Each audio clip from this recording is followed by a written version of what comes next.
Ladies and gentlemen, the President of the United States, Donald J. Trump, accompanied by Secretary of Defense Mark Esper.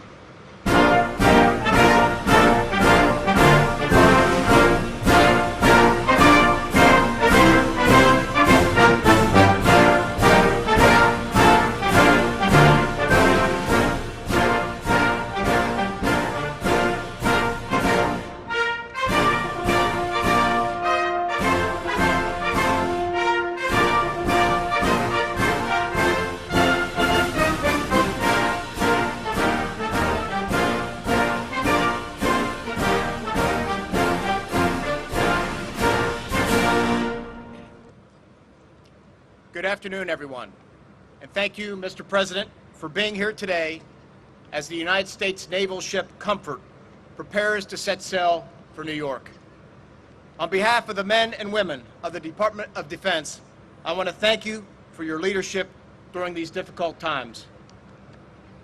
You should know, Mr. President, that the United States military is all in on this national emergency, and the great sailors and medical professionals of this tremendous hospital ship are eager to get underway and start their very important mission. As the nation aggressively responds to the coronavirus pandemic, the Department of Defense is focused on three priorities. First, protecting our service members, civilians, and their families. We are committed to taking all necessary measures to safeguard the well-being of our most important resource, our people. Second, remaining prepared to carry out our core national security missions and to defend the United States against any threat. And third, continuing to support President Trump's whole-of-government, whole-of-nation response to the coronavirus. For several weeks, the Department of Defense has been surging personnel, capabilities, and equipment to help slow the spread of the virus. Thousands of National Guard troops are mobilized across the country, conducting a variety of essential tasks ranging from planning to logistics to medical support. Active duty units are moving critical supplies and equipment and medical personnel to some of the nation's most heavily impacted areas. The department's world-class doctors and scientists are at the forefront of infectious disease research, working alongside our government and private sector efforts to accelerate a vaccine and therapeutics for this virus. And now, in this great time of need, the President has directed the deployment of our nation's most powerful symbols of medical care and compassion, the Navy's two hospital ships, the Mercy and the Comfort. Both ships have a tremendous history of humanitarian assistance and have provided care for people throughout the world. This exceptional legacy continues as they now take care of their fellow Americans. The skilled medical professionals who will set sail on the Comfort will play a critical role in freeing up capacity in hospital beds in the New York area. I'd like to thank them for their sacrifices and further commitment to the well-being of the American people. Finally, I'd like to thank President Trump for his bold leadership and support to the men and women of the United States Armed Forces. This is an unprecedented time for our nation, and your leadership, Mr. President, is uniting the American people to defeat this virus. I am confident we will get through this together. We will prevail. Thank you, and it is my great honor to now welcome the President of the United States and our Commander-in-Chief, President Donald Trump. Thank you very much, Mark. Thank you, Mr. President. Thank you very much, Mark, and you're doing a fantastic job, and our country appreciates it very much. And thank you, everybody, for being here today. I'm deeply honored to be at Naval Station Norfolk, the largest naval base anywhere in the world, and the home to the most powerful fleet that has ever sailed the seas. I just passed some of the most beautiful and, frankly, the most highly lethal ships that I have ever seen in my life, and there are a lot of them. And they're in better shape now than they have been for many, many decades with what we're doing. We're grateful to be joined by Commander of the U.S. Fleet Forces, Admiral Christopher Grady, and Commander of the U.S. Second Fleet, Vice Admiral Woody Lewis. Thank you both for being here. We appreciate it very much. As we gather today, our country is at war with an invisible enemy. We are marshaling the full power of the American nation, economic, scientific, medical, and military, to vanquish the virus, and we will do that. Today, I'm here to express my profound gratitude to the dedicated service members who will soon be on the front lines of this fight. In a few moments, the crew of the Navy hospital ship USNS Comfort, which is really something, will embark for New York City, where they will join the ranks of tens of thousands of amazing doctors, nurses, and medical professionals who are battling to save American lives. This great ship behind me is a 70,000-ton message of hope and solidarity to the incredible people of New York, a place I know very well, a place I love. We're here for you, we're fighting for you, and we are with you all the way, and we always will be. You have the unwavering support of the entire nation, the entire government, and the entire American people. After being rushed out of maintenance with historic speed, it was supposed to be here for 4 weeks, and they did it in 4 days. The Comfort will arrive at Pier 90 in Manhattan on Monday, 3 weeks ahead of schedule. Its crew will begin treating patients on Tuesday. It will be met in New York Harbor by Governor Cuomo, who I just spoke with. He's very excited, and they need the help. The skilled sailors and civilian mariners aboard this ship will provide a critical surge capacity for the New York metropolitan area. Their mission will be to care for New Yorkers who do not have the virus but who require urgent care. In other words, they'll be using this. People will be coming out of hospitals who don't have the virus, and they'll be on the ship where they have great operating rooms and great facilities. And the places inbound on land will be where people that have the virus will be. So the people with the virus will not be on ship. The ship will be used for people having operations and other things other than that. By serving these emergency patients away from the hospitals, beds will be opened up all over the city for those who are infected. This ship can handle a lot of people, so it will open capacity all over the city. And it'll be ready to address any life-threatening medical emergency. It is stocked. It's stocked to the brim with equipment and medicines and everything you can think of. Importantly, by treating non-infected patients remotely on the ship, it will help to halt very strongly the transmission of the virus. The Comfort sister ship on the West Coast, the USNS Mercy, arrived ahead of schedule substantially in port yesterday.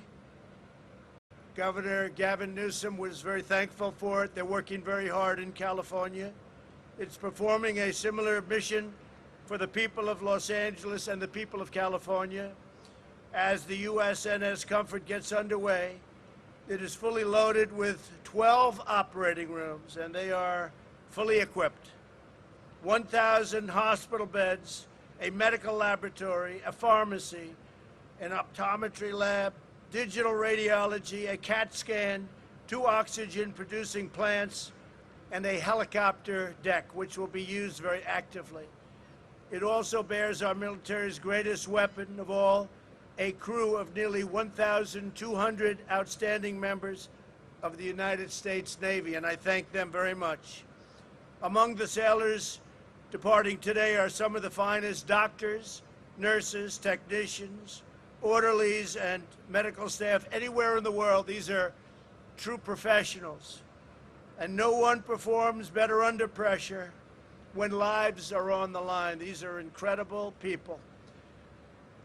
We will stop at nothing to protect the health of New Yorkers and the health of the people of our country in their hour of need. I also want to remind everyone about the CDC's latest guidance.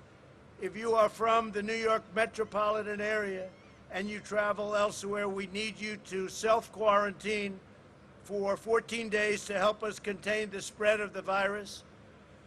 And I am now considering, and we'll make a decision very quickly, very shortly, a quarantine, because it's such a hot area, of New York, New Jersey, and Connecticut. We'll be announcing that one way or the other fairly soon. This does not apply to people such as truckers from outside the New York area who are making deliveries or simply transiting through. It won't affect trade in any way. The Army Corps of Engineers and FEMA are racing to build temporary hospitals, which are now completed, by the way, in record time. 4 hospitals, 4 medical centers. And in speaking with the governor this morning, we're giving them an additional 4 large tents, which they need very badly.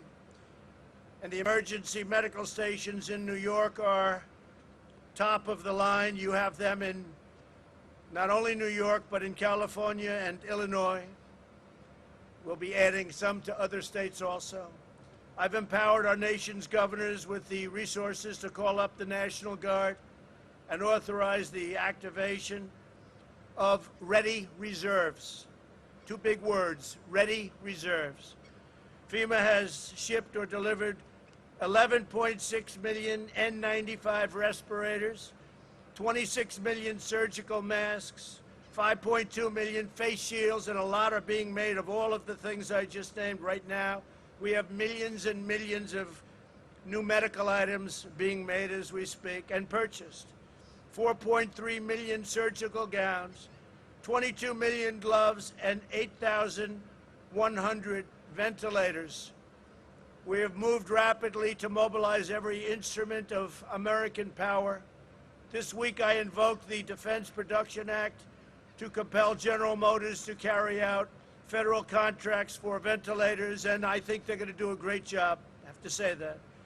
We're also working with the major ventilator companies in the United States, all big-name companies, all companies that do ventilators, so they won't need extra time, and they're gearing up, and they'll be working 24 hours around the clock, and they have been. They've been doing a fantastic job to accomplish a historic ramp-up, and a ramp-up in the kind of numbers that we're talking about. And if we make too many, that's going to be okay, because I spoke with the Prime Minister of the UK yesterday, Boris Johnson. He tested, as you know, positive. And before I even was able to get a word out of him, he said, I said, how are you doing? He said, we need ventilators. The UK needs ventilators. A lot of countries need ventilators badly. It's a tough thing to make. It's a very complicated and expensive piece of equipment. I would say more so than a car. You're talking about expensive, complicated equipment. So I hope we soon will have enough that we can help other countries with ventilators. A lot of countries need them. In the next 100 days, America will make or acquire 3 times more ventilators than we do in an entire year. We are so geared up.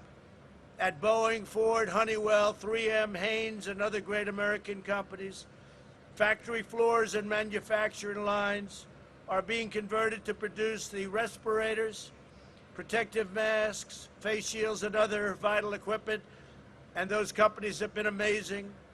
And Boeing is giving us their cargo moving planes. They're the biggest cargo movers anywhere in the world, and we're going to be using them to ship certain types of equipment to various states.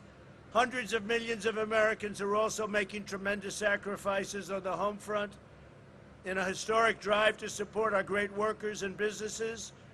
I signed into law the single largest economic relief package in American history. You saw that yesterday. The 2.2 trillion, and think of that, 2.2 trillion, but it goes to 6.2 trillion depending on what we decide. This legislation delivers job retention loans for small businesses to help them keep workers on payroll, expanded unemployment benefits, and direct cash payments to American citizens. And these are very substantial payments. A family of 4 will be getting approximately $3,400. This legislation also provides massive increases in funding for hospitals who need it, for disaster relief fund, and critical life-saving medical supplies.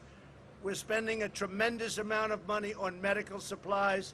We're trying to get it to the point needed directly as opposed to our supply lines, so it can go directly to where they need it without having to go through a long process. I don't want to say bureaucratic, but we have not.